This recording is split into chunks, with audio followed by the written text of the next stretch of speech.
Bathing your newborn can be one of the most stressful experiences of your life.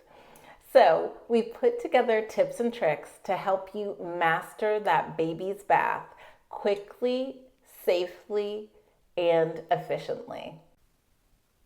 So first things first, you want to make sure that you have a newborn regulation bathtub. You can find them generally at any big box store. You can even order them online. You can always check out Consumer Reports, and CNN also has a nice arm where they actually check out products as well. So I recommend you going to those sites to just check out beforehand. That being said, in this case, I have an Angel Care bathtub.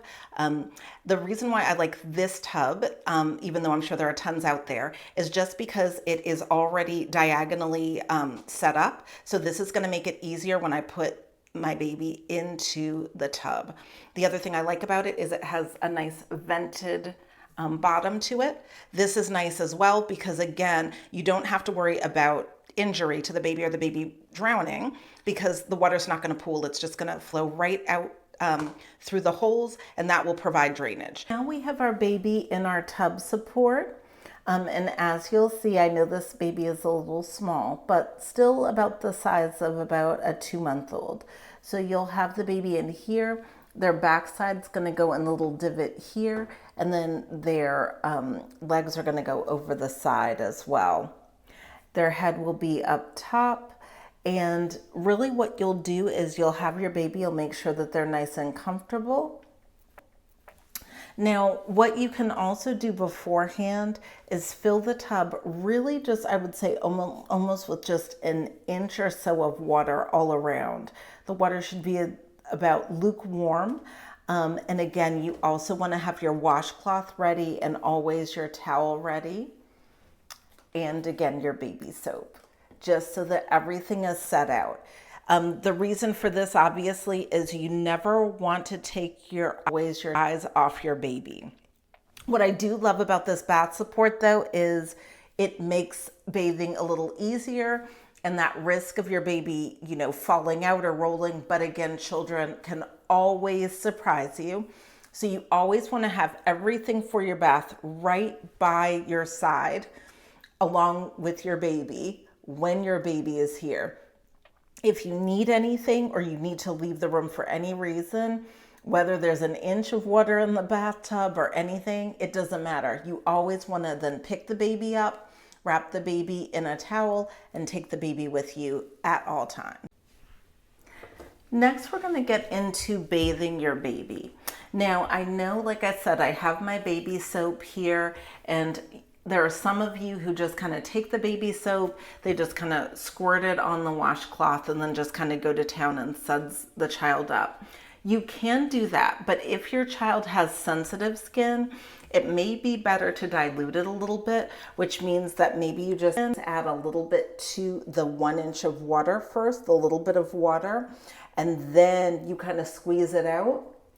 It doesn't have to suds up. It does not have to suds up, but you just want to make sure that you're just gently cleaning your baby.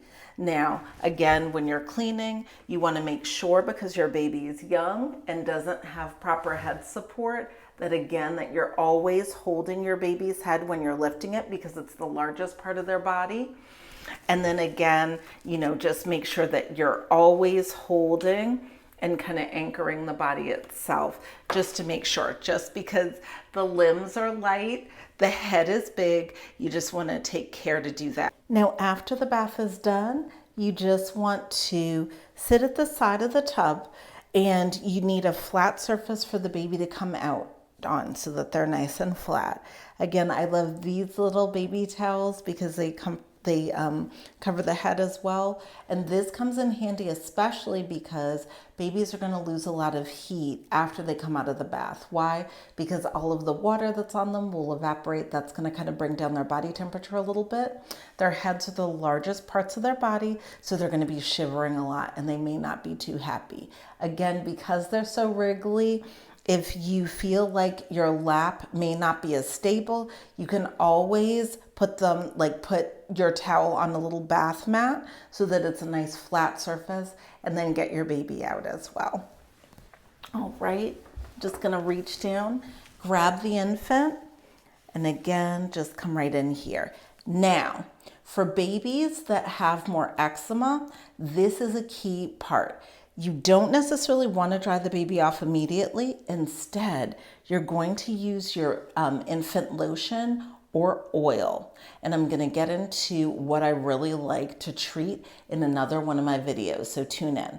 But that being said, what you're going to do is moisturize your baby first, and then you're going to dry them off. So while wet, guys, while wet, put the lotion and or the oil on their bodies, and then you're going to dry them off after that, okay? You can always wrap them up. And then I'm going to show you what to do to get them hopefully into a bedtime routine. For more tips and tricks for your child's everyday health conundrums, subscribe to our YouTube channel and go to our website at www.askpeds.com.